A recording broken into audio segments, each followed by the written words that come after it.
Celestina Vičević posljednjih godina svoje osobno umjetničko djelovanje usmjerava ka onom suštinskom, zbiljskom i istinskom. Istražuje intenzivno psihološke koncepte i zapada u svijet života,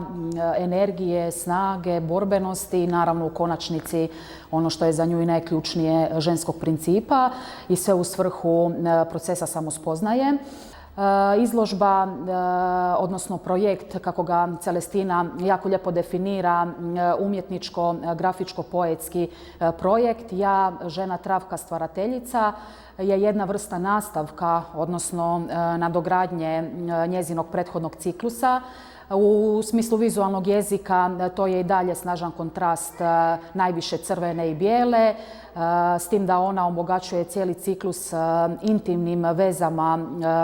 reflektirajući to kroz materializirane objekte, pa stoga tu imamo i portrete njezine bake, objekte koje ona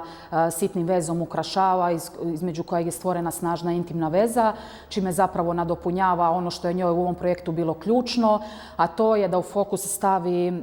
žene koje kroz svoje dnevne rutine su opterećene različitim ulogama, ali na kraju dana pronalaze i vrijeme i mjesto da bi se pozabavile svojim skrivenim talentima. Odmičući se od onog najvećeg stvaralaštva, dakle davanja života, oni ovdje stvaraju umjetnost, izlažu se i ogoljavaju spram nas i daju ono što je do jučer bilo skriveno u dubokoj intimi njihovog doma.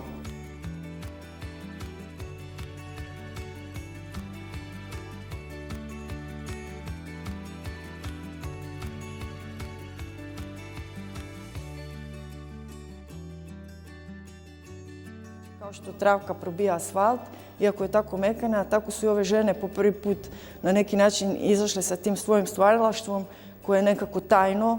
a njima je prijeko potrebno da bi se osjećali dobro. I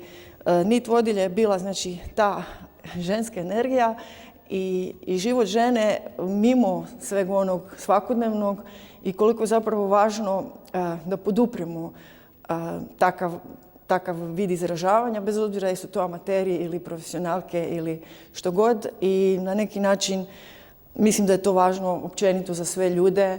A ovdje sam uzela namjerno žene zato što su one kroz povijest bile dosta nekako sa strane i nije bilo omogućeno da budu umjetnice, osim ako su bile jako bogate. Svi ovi radovi, odnosno velika većina, jesu grafike na kojima sam još dodatno vezla crvenim koncem. A ovi najnoviji također su na istom materijalu na žutici, na platnu žutici. A ovdje sam zapravo bila najviše inspirirana stihovima svojih prijateljica i ili sam uzela cijelu pjesmu ili sam uzela dio stiha koji zapravo govori, objašnjava ovo što sam ja malo prije rekla, koliko je njima to pisanje važno kao jedan kanal kroz koji oni izražavaju sebe i pronalaze sebe. Onda imamo isto kombiniranu tehniku jer te knjige su nastale recimo u japanskom uvezu, neke od grafika su u dubokom tisku, na japanskom papiru, imamo print, tekstovi su isprintani, jedna knjiga je napravljena uz pomoć koristeći različite materijale, tu su različite tkanine po kojima sam ja opet vezla i na neki način, neću reći ilustrirala, ali nadovezala se na ono što su one pisale, na njihove stihove.